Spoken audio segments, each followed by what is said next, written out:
Chers frères et sœurs en Christ, aujourd'hui, je souhaite vous parler d'un cadeau extraordinaire de notre foi, l'indulgence plénière, en particulier celle accordée lors de Noël.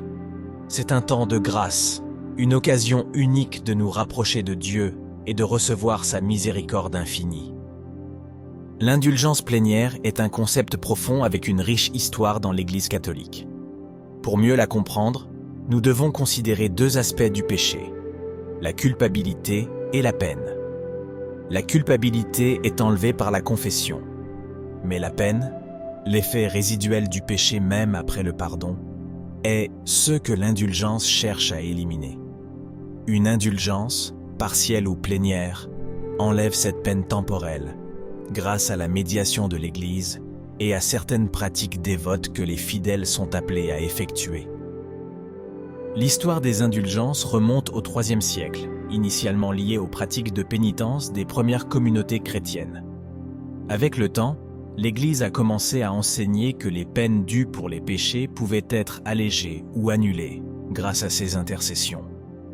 Un exemple historique significatif est la bulle du pardon du pape Célestin V en 1294, qui a accordé la première indulgence plénière à tous les fidèles visitant la basilique de Colmagio. En termes plus actuels, depuis 1983, le Code de droit canonique et le catéchisme de l'Église catholique définissent l'indulgence comme la rémission devant Dieu de la peine temporelle pour les péchés, déjà pardonnés en termes de culpabilité, qu'un fidèle obtient grâce à la médiation de l'Église. Ce Noël, la famille franciscaine a demandé une indulgence plénière spéciale au pape François, à l'occasion du XIXe siècle anniversaire de l'approbation de la règle de Saint François d'Assise et de la création de la première crèche à Greccio. Cette indulgence plénière spéciale peut être obtenue en priant devant la crèche d'une église franciscaine dans le monde entier, à partir du prochain 8 décembre jusqu'au 2 février. La nature extraordinaire de cette indulgence plénière réside dans sa capacité à apporter la miséricorde de Dieu à tous, y compris les plus faibles et les plus vulnérables parmi nous. Les conditions pour obtenir l'indulgence plénière comprennent la confession, la participation à la Sainte Messe et à la communion, et la prière pour les intentions du pape. La confession et la réception de la communion peuvent avoir lieu jusqu'à 20 jours avant ou après, tandis que la communion et la prière doivent avoir lieu le même jour de la visite de la crèche. Pour les malades et pour tous ceux qui sont dans l'impossibilité de participer physiquement, ils peuvent toujours bénéficier du cadeau de l'indulgence plénière en offrant leur souffrance au Seigneur ou en accomplissant des actes de piété et de charité. Pour les malades et ceux qui ne peuvent pas participer physiquement, l'indulgence plénière devient un moyen de s'unir spirituellement à l'Église et à sa mission de rédemption.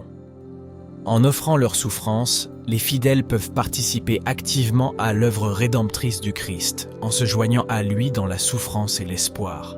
Cet acte d'offrande n'est pas moins significatif qu'une présence physique dans l'Église. En effet, il peut être vu comme un acte profond de foi et d'abandon à la volonté divine. Il est important de comprendre que l'indulgence plénière élimine complètement la peine temporelle pour les péchés commis et confessés jusqu'à ce point. Lorsqu'un chrétien commet un péché et se repent, Dieu pardonne ses péchés. Mais il reste une responsabilité en suspens pour les conséquences que le péché a eues.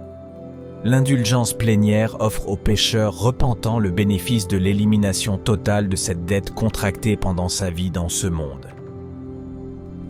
Pour obtenir l'indulgence plénière, il est nécessaire d'avoir une disposition intérieure de détachement total du péché, de recevoir le sacrement de la confession dans les 20 jours avant ou après, de participer à la communion et de prier pour les intentions du pape. Mes chers amis, cette indulgence plénière est un immense don de grâce, une opportunité pour nous de nous rapprocher de Dieu avec des cœurs repentants et renouvelés. Je vous encourage à profiter de cette occasion spéciale pour réfléchir sur votre vie spirituelle et rechercher la miséricorde et le pardon de Dieu. Que ce Noël soit un temps de renouvellement spirituel et de croissance dans la grâce, alors que nous nous préparons à célébrer la naissance de notre Sauveur.